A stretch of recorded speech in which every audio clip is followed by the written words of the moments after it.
pagi dan salam sejahtera. Hari ini kumpulan saya akan membentangkan topik 7 yang bertajuk Pelan Pembangunan Pendidikan di Malaysia. Sebelum kami memulakan pembentangan, saya akan memperkenalkan diri dahulu. Nama saya Erosi Mursin, nama saya Kristisia Hegli. Nama saya Rizani Anabestara Bukaini.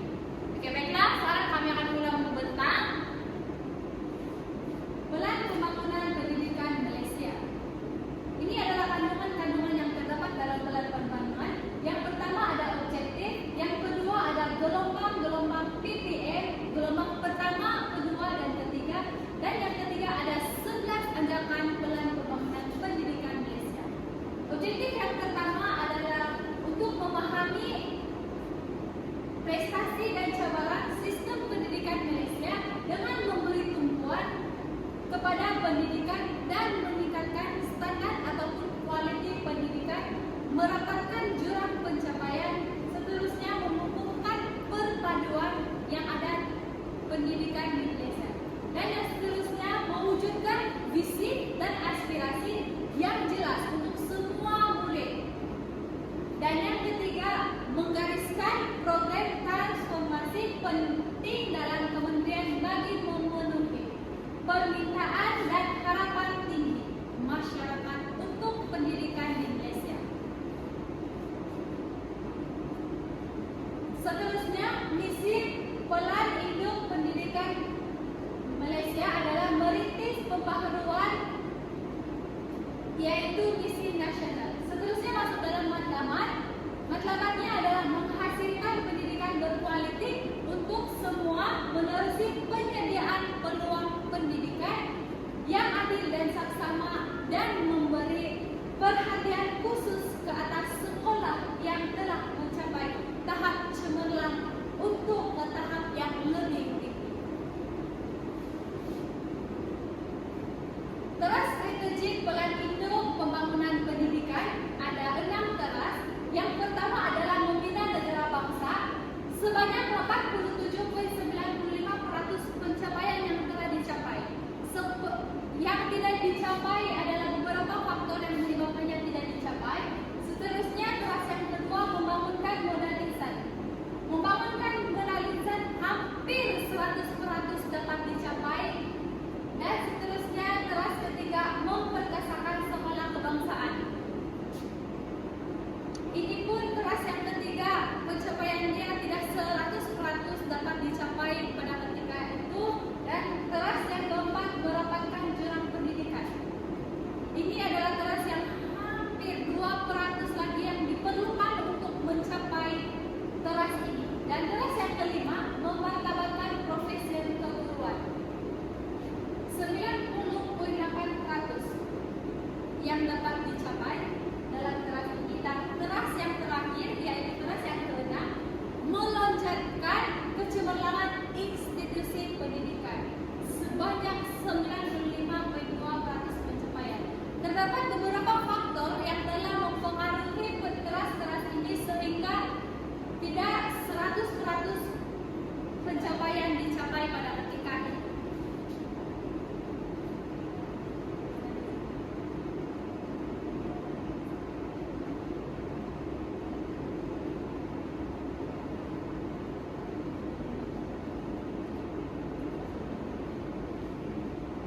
Seterusnya gelombang PPPM, Pelan Pembangunan Pendidikan Malaysia. Baik, gelombang yang pertama untuk 2013 hingga 2015 melaksanakan program transformasi daerah, merombak EPG dan latihan perkhidmatan.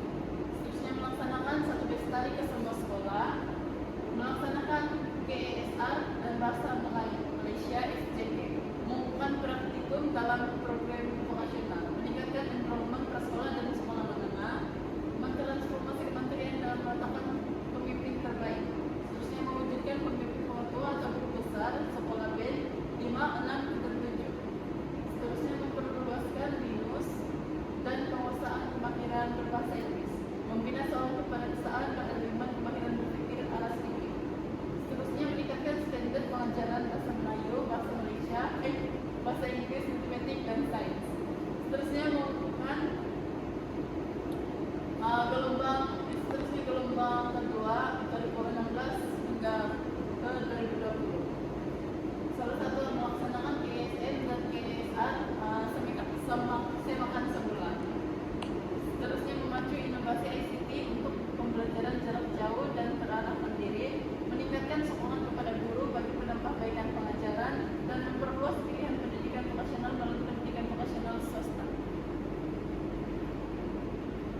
Gelombang ketiga untuk 2021 hingga ke tahun ini 2025, salah satunya ialah melaksanakan inovasi ICT bagi kumpulan berkeperluan khas.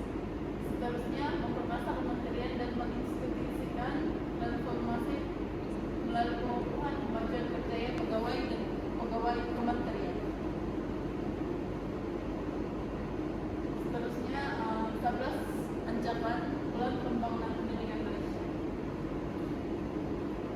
Ancaman yang pertama yaitu menyediakan kesamarataan akses kepada pendidikan berkualiti bertaraf antara bangsa.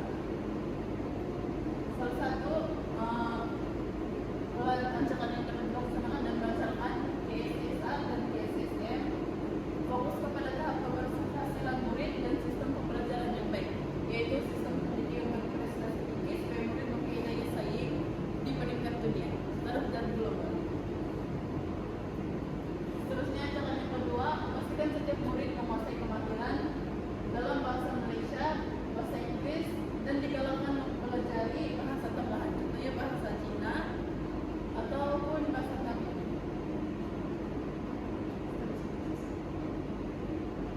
Seterusnya, ancaman ketiga, melahirkan rakyat yang mempunyai nilai.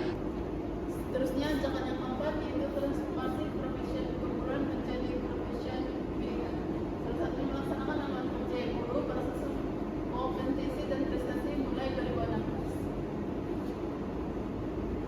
Seterusnya, ancaman kelima, memastikan kepemimpinan berprestasi tinggi ditempatkan di setiap sekolah.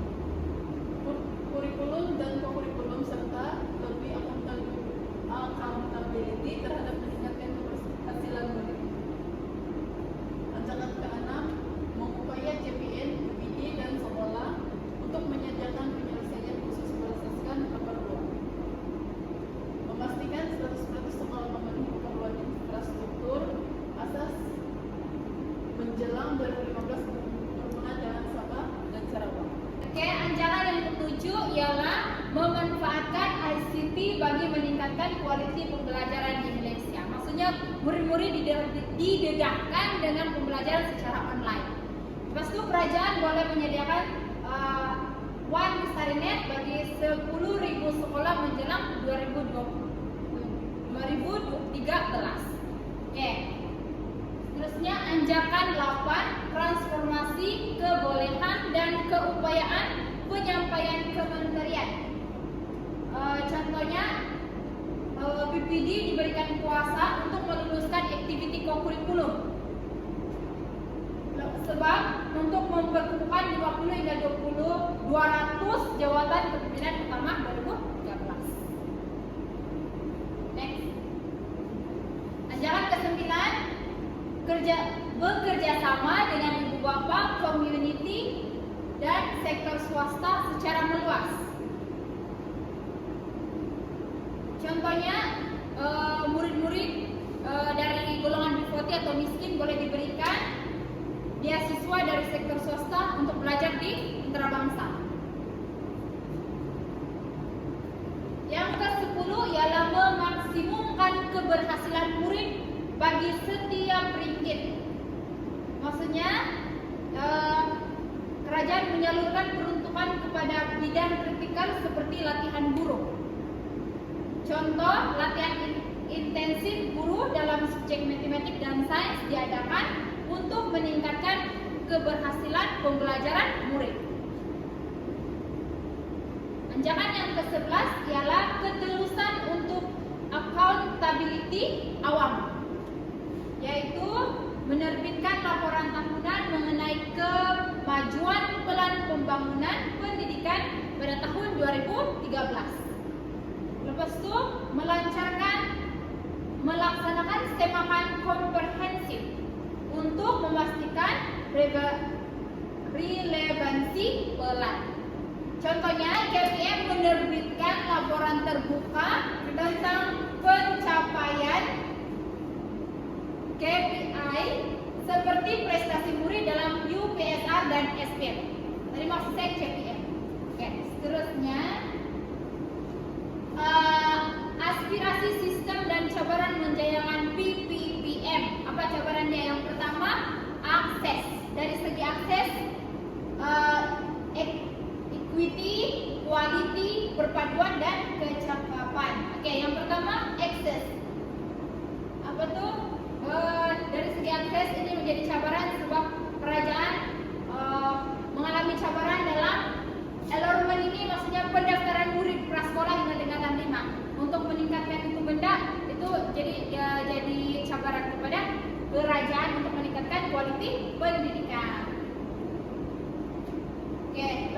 Dia mau semua murid warga negara Malaysia mendapat peluang pendidikan yang sama. Semua anak-anak mendapat pendidikan. Oke, yang seterusnya adalah equity. Equity ini berkaitan dengan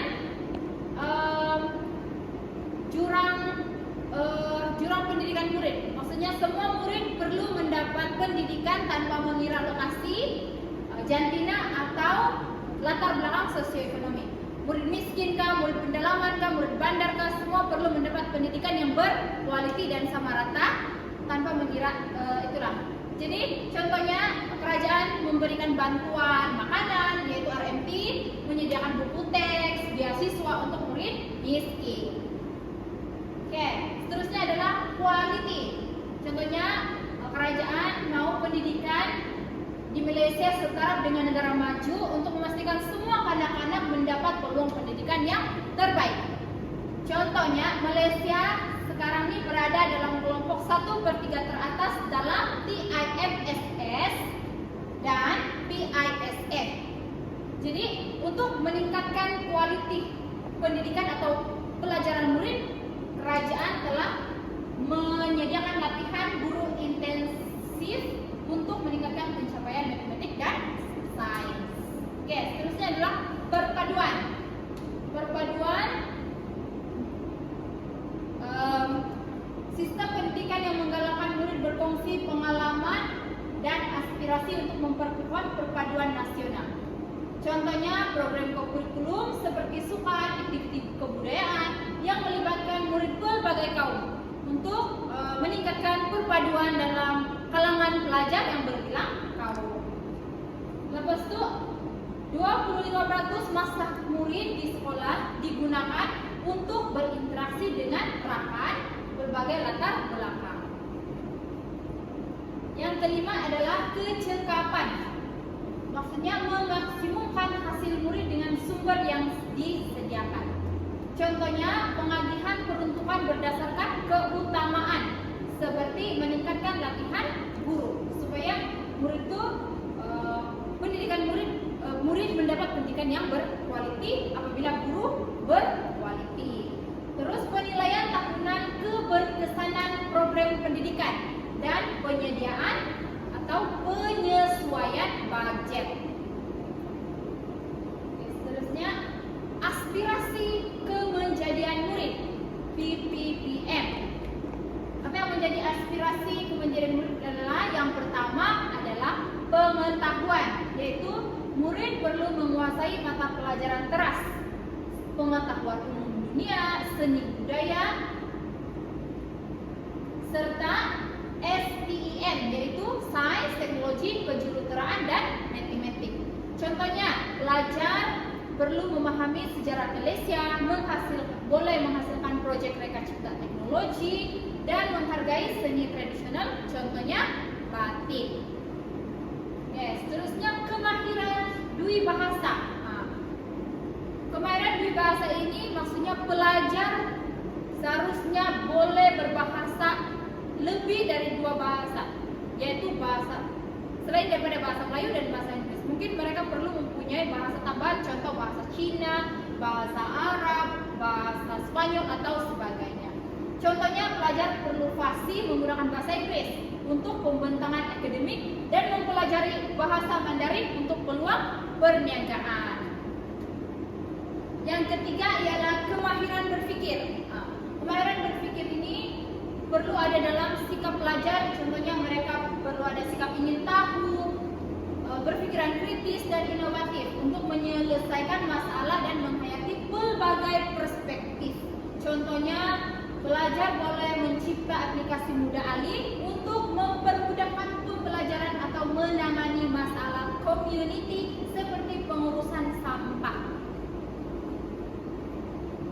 Yang keempat ialah etika dan kerohanian. Maksudnya pelajar perlu mempunyai sikap nilai rohani, mempunyai moral yang kukuh, beretika dan bertanggung jawab. Mereka perlu peduli, mempunyai sikap peduli terhadap pembangunan mampat dan mengamalkan gaya hidup yang sehat supaya murid-murid dapat mencapai matlamat FPK, yaitu menargetkan ada insan yang JIRA.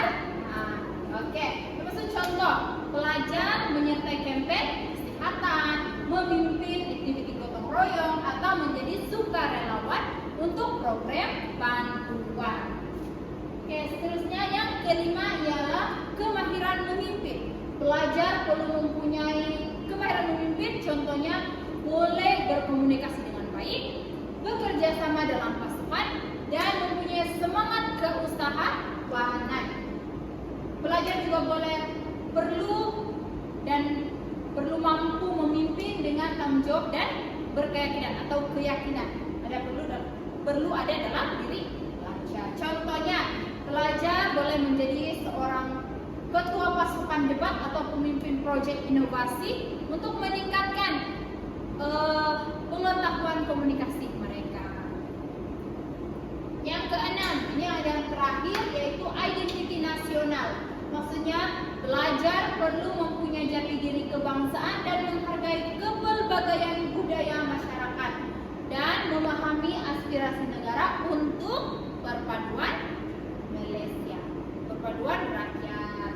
Contohnya, pelajar boleh menyertai program seperti Rukun Negara Club atau pertandingan kebudayaan pelbagai kaum di peringkat sekolah untuk meningkatkan perpaduan dan cinta akan negara dalam diri kalangan pelajar.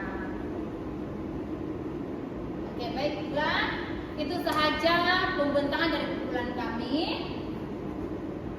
Dan saya akhiri pembentangan ini dengan ucapan terima kasih. Terima kasih.